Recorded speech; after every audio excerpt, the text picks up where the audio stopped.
Good morning, students. So let us start with chapter 13, hydrocarbons. So the nomenclature of alkane, alkene, alkynes and the aromatic compounds we have already read in chapter 12. We will start with the preparation of alkanes. Alkanes can be prepared from unsaturated hydrocarbons, that is alkenes and alkynes, by the hydrogenation. Okay. If alkenes and alkynes का hydrogenation किया जाता है in the presence of catalyst like nickel, platinum and palladium, then they gets converted into alkanes. The second preparation is from alkyl halides. Alkyl halides का अगर hydrogenation किया जाता है in the presence of zinc and an acid, यहाँ acid का proton हमने represent किया है, तो alkyl halides कन्वर्ट हो जाता है alkane में and as a by product HCl का फॉर्मेशन होता है. Next preparation is Wurtz reaction. In Wurtz reaction alkyl halide is heated with a metal like sodium in the presence of dry ether. Then two molecules of alkyl halide reacts with the two atoms of a metal like sodium and alkane is formed. Okay. From carboxylic acid, alkanes can also be prepared from carboxylic acid. Carboxylic acid से alkane के preparation के two methods हैं. Number one, decarboxylation reaction, and the second one is Kolbe's electrolysis. In decarboxylation reaction, a sodium salt of carboxylic acid is treated with soda lime. The mixture of NaOH and CaO is called soda lime. So, when sodium salt of carboxylic acid is treated with soda lime, then an alkane is formed and as a byproduct sodium carbonate gets formed. यहाँ हमें ये ध्यान रखना होता है कि जो alkyl group आप लेते हैं उसी का रेस्पेक्टिव एल्केन का इधर फॉर्मेशन होता है. This reaction is called carboxylation reaction because decarboxylation reaction, because D means removal, carboxylation, carboxylic group का इस रिएक्शन में रिमूवल होता है in the form of CO2 which reacts with Na and forms Na2CO3. Next is Kolbe's electrolysis. Kolbe's electrolysis में sodium salt of a carboxylic acid is mixed with water and जब उसको water के साथ mix करके किसी container में लिया जाता है और उसमें दो इलेक्ट्रोड लगा के उन्हें. So students, here we are with the properties of alkanes. The first property of alkane is combustion. On combustion means on burning in the presence of free supply of oxygen, alkanes gives CO2 and water. Not only alkanes students, all the organic compounds on heating in the free supply of oxygen, that is combustion, gives CO2 and water. The next property is controlled oxidation. Means if alkanes are treated with a regular supply of oxygen, then they gives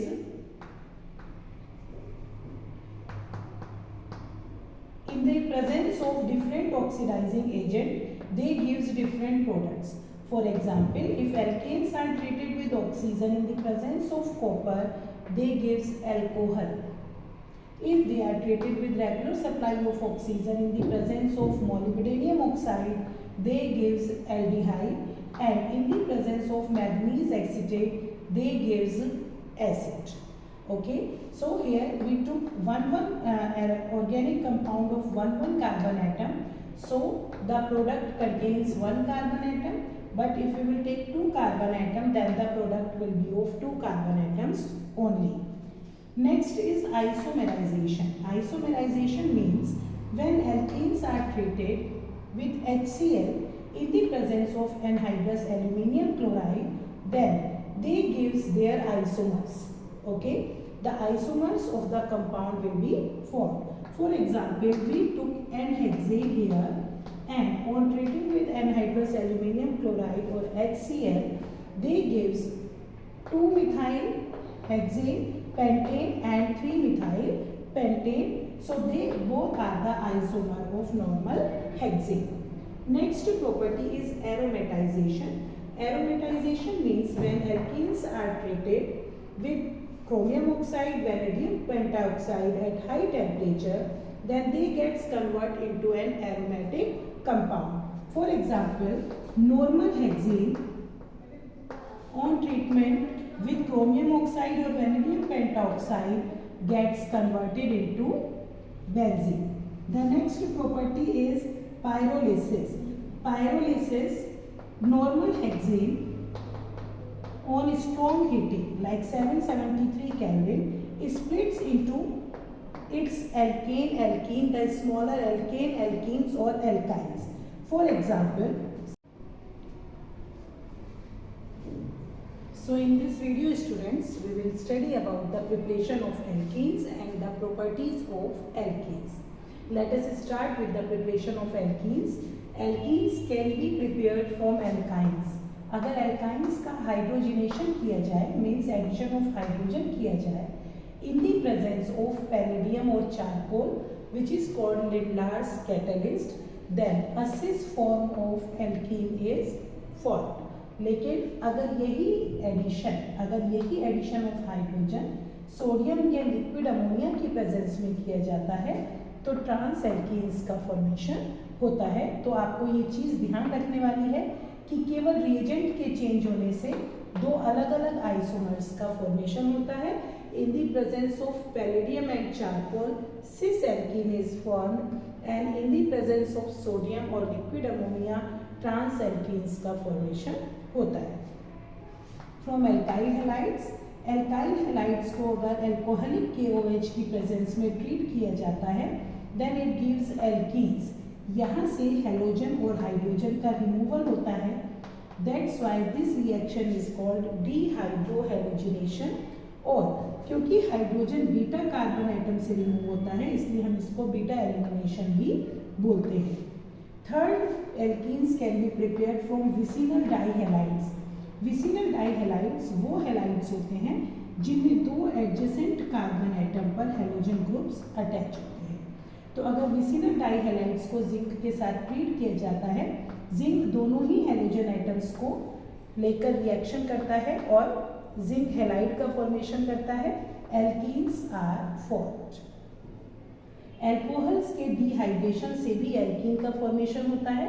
अगर alcohols को concentrated H2SO4 की presence में heat किया जाता है तो alpha carbon atom से OH और बीटा कार्बन एटम से H दोनों साथ में जाकर वाटर का रिमूवल करते हैं और एल्कीन्स का फॉर्मेशन होता है. क्योंकि यहाँ भी बीटा कार्बन एटम से हाइड्रोजन रिमूव हो रहा है इसलिए हम इसको यहाँ भी बीटा एलिमिनेशन रिएक्शंस में कंसिडर करते हैं. अब बात करते हैं केमिकल प्रॉपर्टीज की. तो क्योंकि एल्कीन में डबल बॉन्ड प्रेजेंट होता है, ये एक अनसैचुरेटेड हाइड्रोकार्बन है. अनसैचुरेटेड हाइड्रोकार्बन की कैरेक्टरिस्टिक प्रॉपर्टीज होती है कि वो एडिशन रिएक्शन देते हैं और एल्केन्स में कन्वर्ट हो जाते हैं. तो फर्स्ट एडिशन हाइड्रोजन के साथ देते हैं. हमने एल्केन्स की प्रिपरेशन में भी इस रिएक्शन को पढ़ा था. तो निकेल कैटलिस्ट की प्रेजेंस में ये एल्केन्स का फॉर्मेशन करते हैं. अगर हैलोजन्स के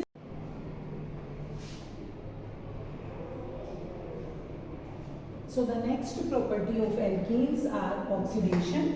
अगर एल्कीन्स का ऑक्सीडेशन किया जाता है, दो कंडीशन है कि हम एक्वस KMnO4 ले रहे हैं या फिर हम एसिडिक KMnO4 या फिर एसिडिक K2Cr2O7 लेते हैं. तो अगर एक्वस KMnO4 लिया जाता है तो अल्कोहल का फॉर्मेशन होता है.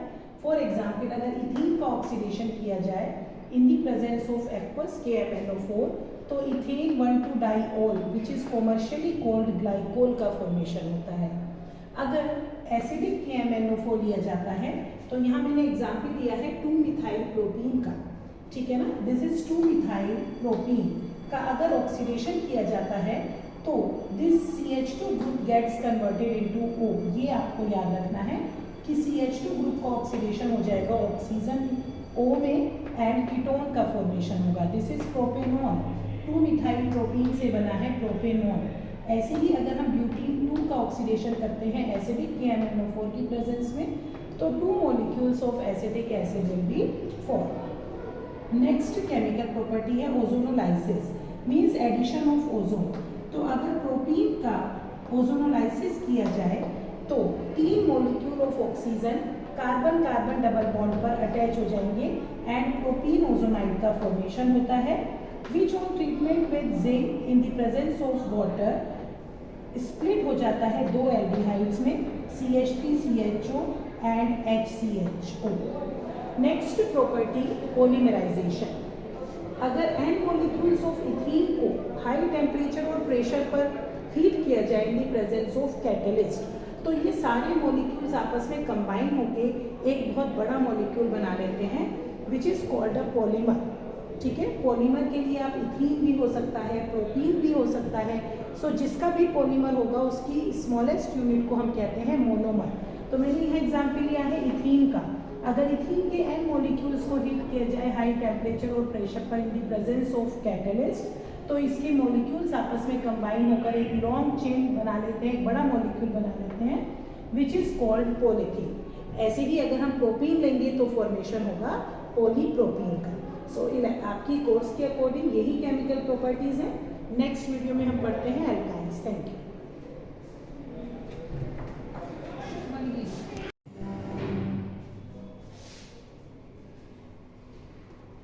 So students, here we are with the preparation of alkynes. Alkynes can be prepared by two methods. One is from calcium carbide and another one is from vicinal dihalides. First we will read about the method from calcium carbide. Calcium carbide का formula होता है CaC2. So by these two reactions we will study how CaC2 is prepared. For preparing CaC2, first calcium carbonate is decomposed into calcium oxide and carbon dioxide. Afterwards, this calcium oxide is treated with carbon to form calcium carbide, and this calcium carbide on hydrolysis gives acetylene and calcium hydroxide. Acetylene is another name of ethine. Next is from vicinal dihalides. अगर हम 1,2-डाइब्रोमोइथेन को treat करते हैं alcoholic KOH से, तो KBr and H2O का removal होता है, बनता है CH2 double bond CHBr। NaNH2 से ट्रीट करने पर इथाइन का फॉर्मेशन होता है with the evolution of NaBr and ammonia. So by these two methods we can prepare ethyne. Properties की अगर बात करें तो फर्स्ट केमिकल प्रॉपर्टी है एडिशन रिएक्शन, क्योंकि ये एक अनसैचुरेटेड हाइड्रोकार्बन है तो ये एडिशन रिएक्शन देता है। Addition of hydrogen in the presence of nickel converts ethyne into ethene, and on further addition of hydrogen in the presence of nickel ethene can also be converted into ethane. Addition of halogen is the second one property. अगर halogens को ethyne के साथ treat किया जाता है तो triple bond convert हो जाता है डबल बॉन्ड में, और दोनों कार्बन एटम से, ट्रिपली बॉन्डेड कार्बन एटम से एक एक हेलोजन एटम अटैच हो जाता है, तो 1,2-डाइब्रोमो इथीन का फॉर्मेशन हो जाता है। And then this Br2 on further reaction with Br2 it converts into 1,1,2,2 tetrabromo ethane. Addition of hydrogen halides and water will be according to Markovnikov's rule, जैसे कि हमने इथीन के केस में पढ़ा था। All of you try to do it. Next chemical property जो alkynes की होती है वो होती है पॉलीमराइजेशन।